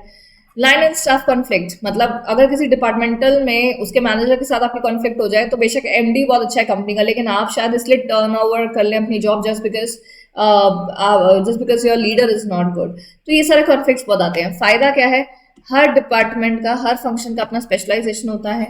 कोऑर्डिनेशन, हर फंक्शन का अपने हिसाब से अपने मैनेजर के साथ अच्छा होता है। मैनेजर की एफिशिएंसी बढ़ती है क्योंकि वो एक ही फंक्शन देख रहा है। डुप्लीकेशन और एफर्ट्स नहीं होते क्योंकि हर कोई अपना एक ही काम कर रहा है और दूसरा डिपार्टमेंट अपना काम कर रहा है। ट्रेनिंग देने में आसानी रहती है और हर फंक्शन को इक्वल वेटेज दी जा सकती है। तो हर चीज के 2 साइड्स होते हैं कॉइन के, फायदा भी होता है तो नुकसान भी है।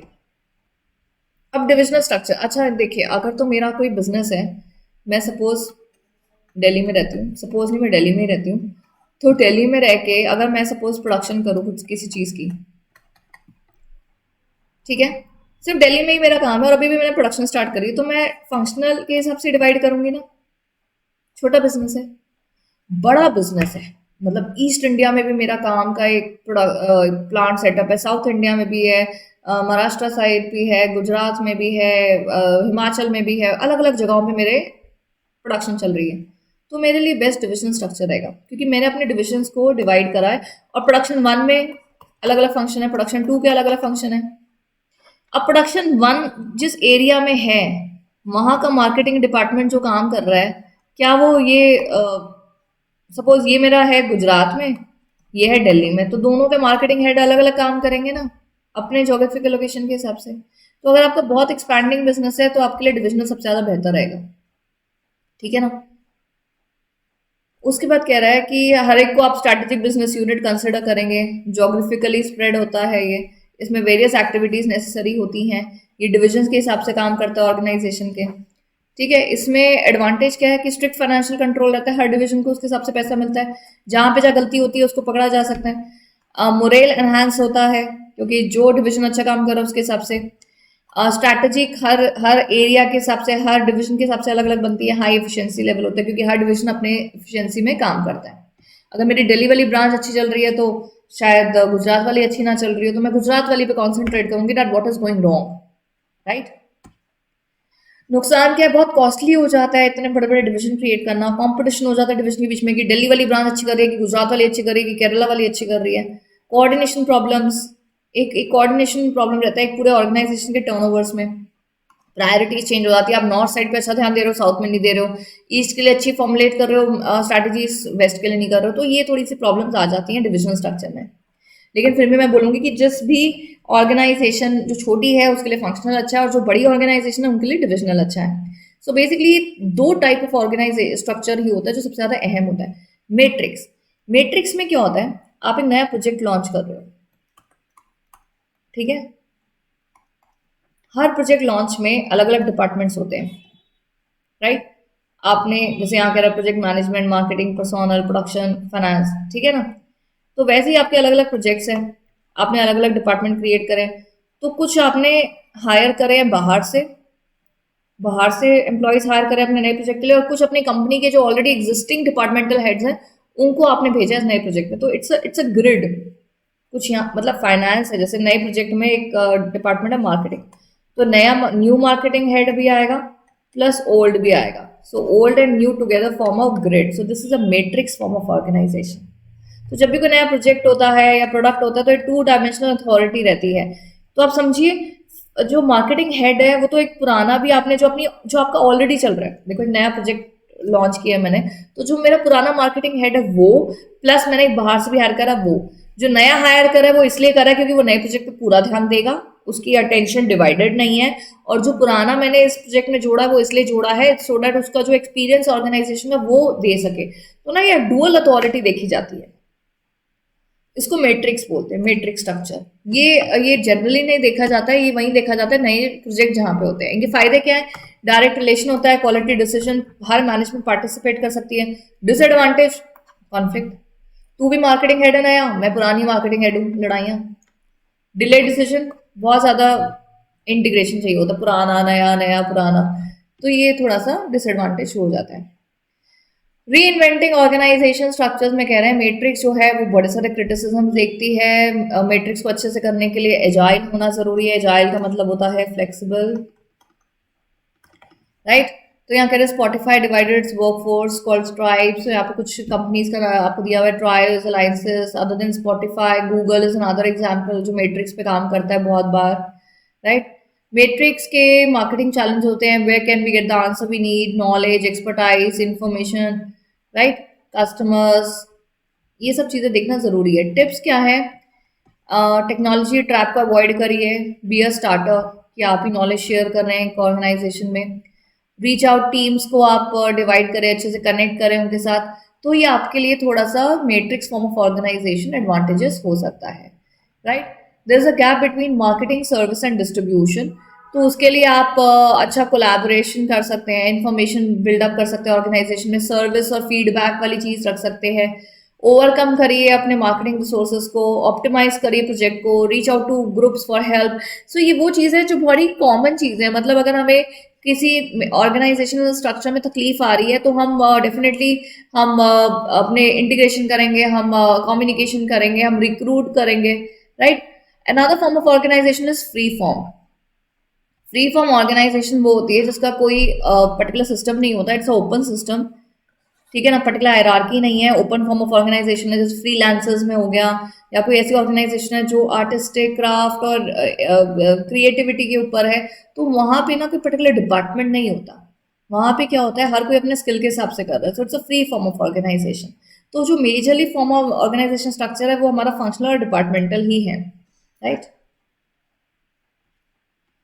Then you have procedural implementation. अच्छा यहाँ पे देखिए, अभी हमने स्ट्रक्चरल इम्प्लीमेंटेशन के बारे में बात करी, जिसमें हमने टाइप्स ऑफ स्ट्रक्चर के बारे में बात करी,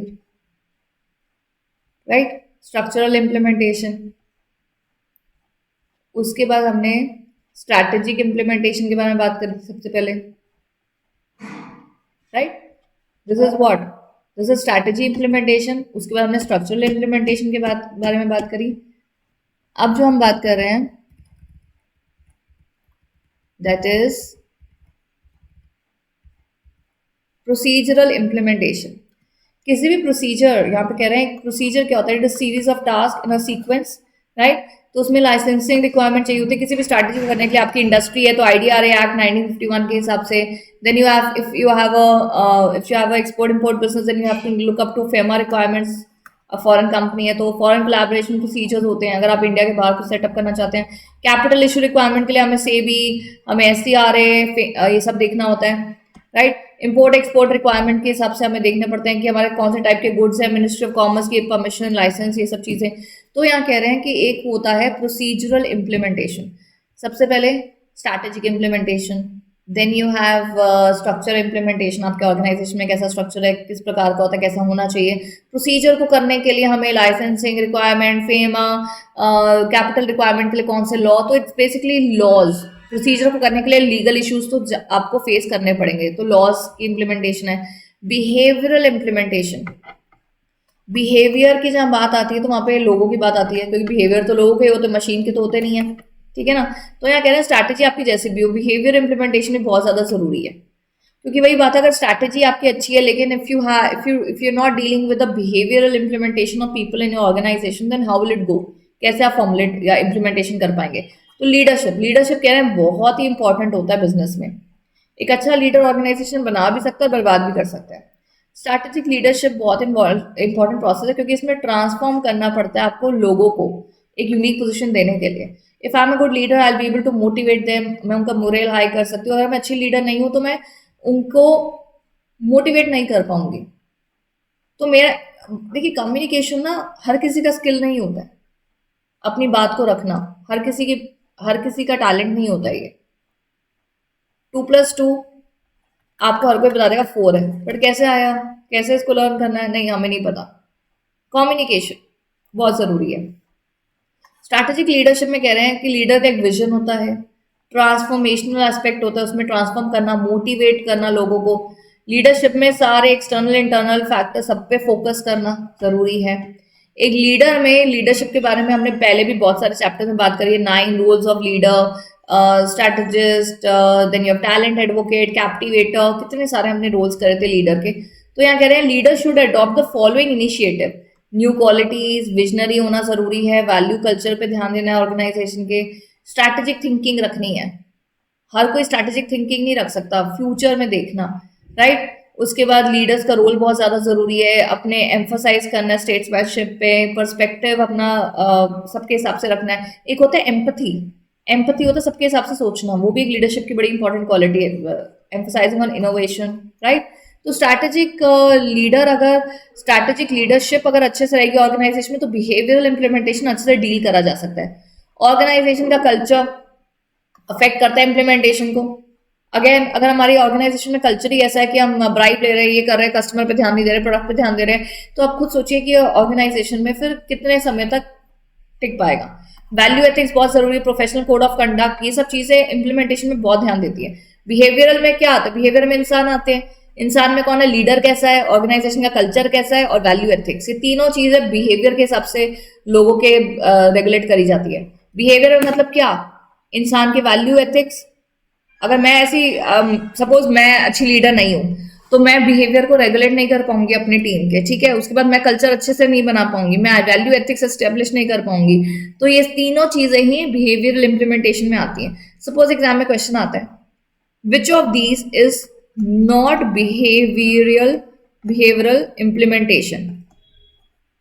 नॉट, एक तो ये सब चीजें बहुत ध्यान से पढ़ना है कि क्या पूछ रहा है एग्जाम में। ऑप्शन लाइसेंसिंग, उसके बाद आपका value ethics, culture, leader. Answer क्या है, लाइसेंसिंग।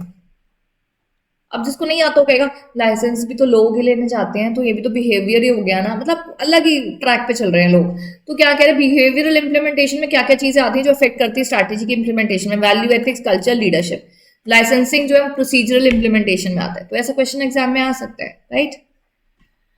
फंक्शनल इंप्लीमेंटेशन, हर डिपार्टमेंट में डिफरेंट फंक्शंस होते हैं, तो उसके हिसाब से functional implementation is very important. उसके बाद है स्टूडेंट स्ट्रैटेजिक कंट्रोल। देखिए स्ट्रैटेजिक कंट्रोल में the process is same as जो आपने कंट्रोलिंग में करा था, राइट। तो स्ट्रैटेजिक कंट्रोल के बारे में बात करते हैं।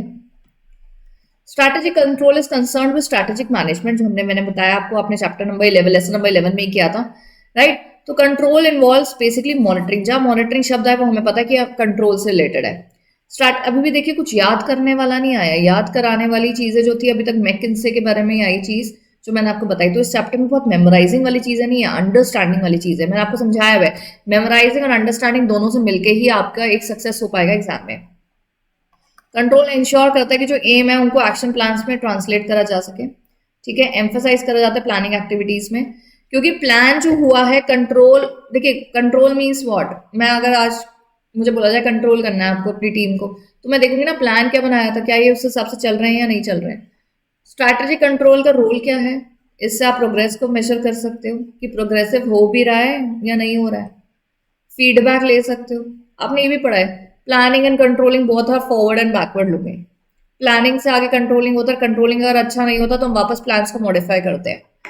परफॉर्मेंस एंड रिवॉर्ड्स को लिंक करने के लिए भी हमें कंट्रोल करना बहुत जरूरी है, कौन अच्छी परफॉर्म कर रहा है, कौन अच्छी परफॉर्म नहीं कर रहा है। तो स्ट्रैटेजी कंट्रोल के ये सारे रोल है, major, feedback and linking performance.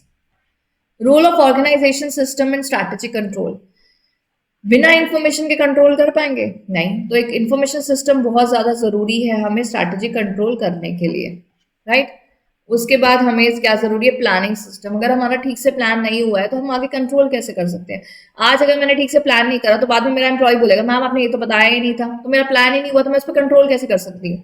Development system, existing position, future positions क्या है, एग्जिस्टिंग को फ्यूचर से कंपेयर करना ही ये बेसिकली आपके कंट्रोलिंग एक बहुत बड़ा हिस्सा है। अप्रेजल, अप्रेजल से क्या होता है, हमारी मोटिवेशन होती है, तो मोटिवेशन भी तो कंट्रोलिंग से रिलेटेड है ना। पनिश करना, पेनल्टी लगाना, फाइन्स लगाना, ये सब भी तो कंट्रोलिंग का ही हिस्सा है। वैसे ही रिवॉर्ड्स अप्रेजल करना भी कंट्रोलिंग का ही हिस्सा है। मोटिवेशन सिस्टम, तो ये सारी वो चीजें हैं जो आपके स्ट्रैटेजिक ऑर्गेनाइजेशन सिस्टम में स्ट्रैटेजिक कंट्रोल में मदद करेंगी, राइट। उसके बाद है कंट्रोल प्रोसेस। कंट्रोल प्रोसेस वैसे ही है जो हमने लेसन नंबर 11 में किया था, सेटिंग स्टैंडर्ड्स, फिर मेजर करना है परफॉर्मेंस को। देखो आपने स्टैंडर्ड सेट कर दिया, जो अभी आपकी परफॉर्मेंस उसको मेजरेबल होना चाहिए। परफॉर्मेंस भी दो प्रकार की होती है। मैं अगर किसी स्टूडेंट की कोई परफॉर्मेंस कर रही हूँ तो एक तो उसके मार्क्स देखूंगी, दूसरा उसका बिहेवियर देखूंगी। मार्क्स से टैंजिबल है, दिख सकता है, जो कुछ इंटैंजिबल चीजें भी होती है जो मेजर नहीं करी जा सकती है, बिहेवियर, कंडक्ट, ये सब मेजर नहीं करी जा सकती। जो चीजें मेजर करी जा सकती है उन्हीं को हम कंपेयर करेंगे। तो पहले स्टैंडर्ड करा, मेजर करा एक्चुअल परफॉर्मेंस, फिर क्या करा, कंपैरिजन, ठीक है। कंपैरिजन करने के बाद आपको कुछ प्लस माइनस दिखेगा, उसको बोलते हैं वेरिएंस। एनालाइज करिए, अगर आपका जो प्लान सेट किया था और जो एक्चुअल परफॉर्मेंस है उसमें ज्यादा गैप नहीं है तो इग्नोर करिए, लेकिन अगर बहुत ज्यादा गैप है तो देखिए कि इतना ज्यादा गैप क्यों है। क्या आपके एम्प्लॉयज में कैपेबिलिटी ही इतनी है, या आपके एम्प्लॉयज को स्ट्रिक्ट होने की जरूरत है आपके एम्प्लॉयज के साथ। You have to see and then फिर करेक्टिव एक्शन लीजिए। तो आपको एग्जाम में क्वेश्चन आ सकते हैं कि अरेंज करिए प्रोसेस को, जो आप आराम से अरेंज कर सकते हैं। उसके बाद स्ट्रैटेजिक कंट्रोल की टेक्निक्स क्या है। पहला है premise control. Premise here means assumptions। For effective premise control organization कुछ स्टेप्स लेने पड़ते हैं, जैसे क्या जरूरी है इम्प्लीमेंटेशन के लिए, कौन लोग इन्वॉल्व है, क्या ट्रिगर पॉइंट्स है ऑर्गेनाइजेशन में इम्प्लीमेंटेशन कराने के लिए। Momentum control, these techniques are suitable for organization working relatively stable environment. The major assumption made at the time of formulation remain valid for quite long time. तो जो formulation एक ऐसी organisation है जो ज्यादा इन्फ्लुएंस नहीं होती एक्सटर्नल फैक्टर्स के साथ, उनके लिए जो कंट्रोल रहता है वो होता है मोमेंटम कंट्रोल, कि ये स्टेबल ही है, ये ऐसे ही चलेगा सालों तक। एक होता है प्रीमाइस कंट्रोल, कि जो हम एजम्पशन है वो कम कर रहे हैं, प्रीमाइसेस पे कंट्रोल कर रहे हैं, ठीक है। Responsibility control, fact centres, factors and then generic strategy, क्या ये स्ट्रैटेजी बनी कहाँ से थी, ये इसकी इसकी ओरिजिनेशन कहाँ से हुई थी? एक होता है लीप कंट्रोल। लीप कंट्रोल से क्या होता है, आपका अनस्टेबल ऑर्गेनाइजेशंस के लिए रहता है कि ये गैप कैसे आया। लीप का मतलब होता है कि ये गैप, जैसे हम ये लीप, ये किसी पाइप में ये लीप होता है ना, ये इससे ये लिया गया कि ये चीज वैसे क्यों नहीं हो पाई जैसे हमने सोचा था। उससे आपके मैनेजमेंट पे क्वेश्चन आता है कि मैनेजमेंट के बारे में देखा जाता है, फील्ड एनालिसिस, मॉडलिंग की आपने कैसे अपने सिस्टम को मॉडल किया था, क्या उसको रीमॉडलिंग की जरूरत है। इम्प्लीमेंटेशन कंट्रोल, यहाँ कह रहे हैं this is design to assess whether the overall strategy controlling के हिसाब से चल रही है नहीं। उसके लिए आपको स्ट्रैटेजिक थ्रस्ट देखना पड़ता है, माइलस्टोन रिव्यू करने पड़ते हैं कि जैसा बोला गया था एम्प्लॉयज को वैसे ही हो रहा है या नहीं। स्ट्रैटेजिक सर्विलियंस, सर्विलियंस मतलब आपका होता है कंट्रोलिंग करना स्ट्रैटेजी के ऊपर कि जैसे बोली गई थी वैसे ही हो रही है या नहीं। तो which are likely to threaten the course of strategy, जो भी चीजें एक प्रोसेस के बीच में एक थ्रेटनिंग फैक्टर्स आ रहे हैं उसको देखना बहुत जरूरी है। स्पेशल अलर्ट कंट्रोल, जहां पे लगे कि कोई भी ऐसा इवेंट है, एनवायरमेंटल इवेंट है जो हमारी स्ट्रैटेजी को अफेक्ट कर सकता है, उस पर कंट्रोल करना जरूरी है। Employees responses to control, very important. कभी कभी ज्यादा कंट्रोलिंग से इट अफेक्ट्स द एम्प्लॉयज। अगर आपके एम्प्लॉयज का अगर पॉजिटिव रिएक्शन नहीं रहेगा आपके ऊपर तो डेफिनेटली वो आपके लिए अच्छा काम नहीं करेंगे। तो एम्प्लॉयज रिस्पॉन्सेज कंट्रोल भी देखना पड़ता है। फिर हमारा है यहाँ पे देखिए आप balance score card. Scorecard, scorecard के बाद है strategic change management, managing strategic changes. तो what is scorecard means? Scorecard क्या होता है? स्कोर कार्ड होता है जो बेसिकली आपकी परफॉर्मेंस बताता है। This is a management technique. ये कैसी मैनेजमेंट टेक्निक है जो आपको बता रहा है कि कैसे ऑर्गेनाइजेशन की परफॉर्मेंस को अलाइन में रखना है विजन और ऑब्जेक्टिव्स के साथ। स्कोर कार्ड एक ऐसा टूल है, जैसे हमें मैच में स्कोर कार्ड बताता है कि किस टीम का कितना स्कोर हुआ, उस हिसाब से आप अपनी परफॉर्मेंस को मेजर कर सकते हैं। ऑर्गेनाइजेशन में ये बहुत जरूरी है कि एक स्कोर कार्ड होना चाहिए डिपार्टमेंट का, एम्प्लॉयज का। तो यहाँ कह रहे हैं कि आपकी विजन और स्ट्रैटेजी के हिसाब से financial perspective, business process, customer perspective, learning growth, मतलब कस्टमर भी सेटिस्फाइड रहे, फाइनेंसेस भी ऐसा ना हो कि हमारे डिस्टर्ब हो, प्रोसेस अलाइनमेंट में रहे और हमारी ऑर्गेनाइजेशन ग्रो करे। ये सारे पर्सपेक्टिव के हिसाब से हमारी विजन एंड स्ट्रैटेजी अलाइनमेंट में रहेगी। अगर ये सारे पर्सपेक्टिव हमारे एक स्कोर कार्ड में रहेंगे, हम अगर हम देखें फाइनेंशियल पर्सपेक्टिव के हमारे कितने स्कोर कार्ड में लाई कर रहा है, बिजनेस प्रोसेस पर्सपेक्टिव कितने हिसाब से लाई कर रहा है, कस्टमर पर्सपेक्टिव क्या है, लर्निंग ग्रोथ पर्सपेक्टिव क्या है, तो ये सारी चीजें कह रहे हैं कि आपके ये पर्सपेक्टिव जो हैं, जो आपके डिवाइड करे गए हैं, ये आपके बताएगा कि विजन स्ट्रैटेजी के हिसाब से चल रही है सारी चीजें या नहीं। राइट, तो ये चारों हमें देखना बहुत जरूरी है बैलेंस स्कोर कार्ड के लिए। बैलेंस स्कोर कार्ड में हमारे ऑब्जेक्टिव्स आते हैं, मेजर्स आते हैं, टारगेट्स आते हैं और इनिशिएटिव्स आते हैं। ऑब्जेक्टिव क्या है ऑर्गेनाइजेशन का, क्या ये मेजरेबल है या नहीं है, टारगेट क्या है जो ओवरऑल कंपनी का है, इनिशिएटिव्स क्या ले रहे हैं एक्शंस को लेके। A tool of strategic management, a balance score card is nothing but a tool, it helps a management. One of the major reason for organization to be unsuccessful कि वो क्योंकि वो कंट्रोल नहीं कर पाते। तो कंट्रोलिंग कैसे हो रही है? इस स्कोर कार्ड से, क्योंकि स्कोर कार्ड में आप मेजर कर रहे हो हर किसी की परफॉर्मेंस। किसकी परफॉर्मेंस मेजर कर रहे हो? Financial perspective, customer perspective, then you are measuring the process perspective and then you are measuring growth perspective। तो ये सारे perspectives measure करके ही आपको अपने बारे में पता चलेगा ऑर्गेनाइजेशन के। नीड क्या है इसकी? इससे आपका फोकस बढ़ता है, मैनेजमेंट में इम्प्रोवाइजेशन होती है, वर्कफोर्स मीट कर पाते हैं स्ट्रैटेजी को, टारगेट कर पाते हैं आपकी इंपॉर्टेंट चीजों को, इम्प्रूव रहता है कम्युनिकेशन और आप प्रोजेक्ट को प्रायोरिटाइज कर पाएंगे। राइट, हमने ये सारी चीजें बहुत डिटेल में करी हुई हैं, अभी मैं आपको सिर्फ रिवाइज कराने के लिए बता रही हूँ सो डैट आप जब ये वीडियो देखें तो आपकी क्विक रिविजन हो। Right, strategic change management, organization are always involve in variety of changes. कह रहे हैं ऑर्गेनाइजेशन में तो बहुत चेंज आते रहते हैं, इंटरनल चेंजेस आते हैं, एक्सटर्नल चेंजेस आते हैं, तो organization is plethora of changes, like full of changes होते हैं ऑर्गेनाइजेशन में। बस इस चेंजेस को मैनेज करना बहुत जरूरी है। स्ट्रैटेजी को ऐसे डिलीवर करिए कि वो एक कंट्रोल्ड मैनर में हो, एफिशिएंट मैनर में हो, इफेक्टिव मैनर में काम कर सके। आप कोई भी स्ट्रैटेजी बना रहे हैं, कोई इन्वायरमेंटल चेंज आ जाए तो आपकी स्ट्रैटेजी अफेक्ट नहीं होनी चाहिए। Change means any alteration in system, organization change में बी द फॉलोइंग फीचर, पूरे ऑर्गेनाइजेशन को अफेक्ट कर सकते हैं। जब भी चेंज होता है वो एक इक्विलिब्रियम को अफेक्ट कर देता है, या तो प्रॉफिट चेंज हो जाएगा, एम्प्लॉयज चेंज हो जाए, तो चेंज एक कॉन्टिन्यूस प्रोसेस है, दिखता ही है ऑर्गेनाइजेशन में। तो चेंज को मैनेज करने के 3 तरीके हैं, री इंजीनियरिंग, रीस्ट्रक्चरिंग, इनोवेशन। री इंजीनियरिंग होती है प्रोडक्ट में, रीस्ट्रक्चरिंग होती है इंसान में, इनोवेशन होती है अगेन एग्जिस्टिंग, सॉरी मैंने यहाँ पे क्या लिया, री engineering is a process, people and innovation is a product. री engineering is always a process, process में चेंज ला रहे हैं। अगर ऐसा कोई चेंज मत लाइए जो आपके बिजनेस को पता चले अफेक्ट ही कर दे, जो जैसा चलता है वैसे चलते रहने दीजिए। लेकिन अगर आपको लगता है कि कोई प्रोसेस में चेंज आना चाहिए तो आप री इंजीनियरिंग करिए। अगर लगता है इंसानों में चेंज आना चाहिए, अभी जो मेरे एम्प्लॉयज हैं वो केपेबल नहीं है, तो रीस्ट्रक्चरिंग करिए। अगर लगता है सब कुछ अच्छा है बस प्रोडक्ट अच्छा नहीं है, थोड़ा सा चेंज लाना चाहिए, तो इनोवेशन करिए। Product, process, people. तो इससे हम आपके स्ट्रैटेजिक चेंज मैनेजमेंट को वर्क कर सकते हैं।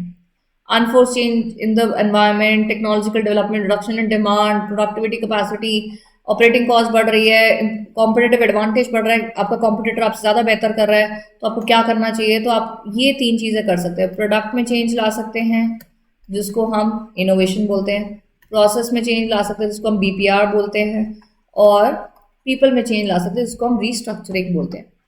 मैनेजिंग करने के लिए चेंजेस को आपको एजुकेट और कम्युनिकेट करना चाहिए, अपने एम्प्लॉयज़ का पार्टिसिपेशन लेना चाहिए, कमिटमेंट लेनी चाहिए, leadership, training, counselling, psychological counselling बहुत ज़्यादा ज़रूरी है जब भी कोई ऑर्गेनाइजेशन में चेंज आता है।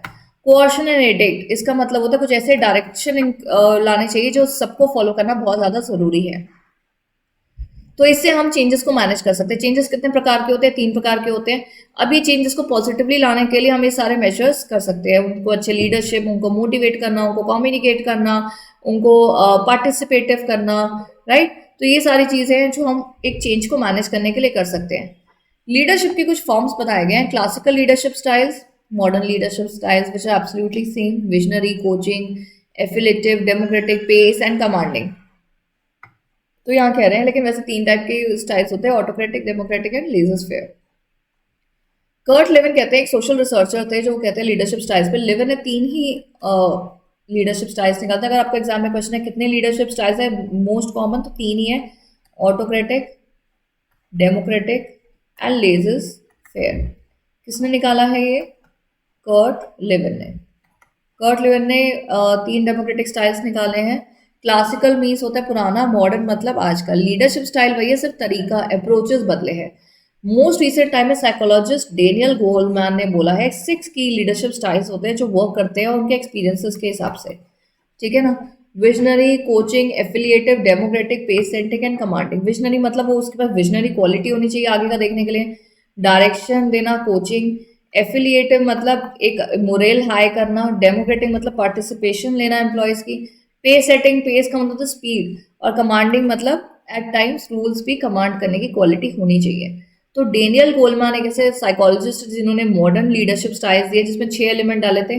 कर्ट लेविन बोलते हैं क्लासिकल लीडरशिप के हिसाब से कि ये चीज़ें चाहिए, बट 3 टाइप के स्टाइल्स होते हैं, autocratic, democratic and laissez faire, right? तो strategic implementation control is again a very big chapter, जिसको फिर भी हमने कंप्लीट करने की कोशिश करी है, कंप्लीट कर दी है, कोशिश नहीं करी। And we have covered every topic of the study material. लेकिन अगर आपको इस चैप्टर में से कोई भी लाइन, कोई भी वर्ड ऐसा लगे कि हमें नहीं समझ में आ रहा है, क्वेश्चन समझ में नहीं आ रहा है, या टॉपिक समझ में नहीं आ रहा, please reach back to me students, please reach back to me, it's very important, right? अब मेरी कोशिश रहेगी कि मैं एक तीसरी वीडियो भी ले आऊँ आपकी चैप्टर नंबर 16 की, सो दैट मेरे मन में कंटेंट रहेगा कि जो एसएम के सबसे मुश्किल चैप्टर है 14, 15, 16, 11, 12, 13, अगेन मैं प्रिज्यूम कर रही हूँ कि ईजी हैं क्योंकि बड़े रिपीटेटिव टॉपिक्स है और आपने पहले भी सुने हुए हैं। 14, 15, 16 3 ऐसे चैप्टर है जो थोड़े मुश्किल हैं। तो 14, 15 मैंने करा दिया, 16 भी मैं कराऊंगी आपको। ऐसी एक वीडियो लाऊंगी जिसमें आपका 16 भी रिवाइज हो जाए। अगर 11, 12, 13 में कुछ ऐसा टॉपिक है जो you want me to present a video, please WhatsApp me, and any doubt please reach back to me, you all have my number, okay? So very good luck to all of you, and make sure you just come out with flying colors, students. See you in the next session and see you in finals directly, right? I just hope that you all clear your exams and I see you in your finals in your professional stage as soon as possible. Thank you so much.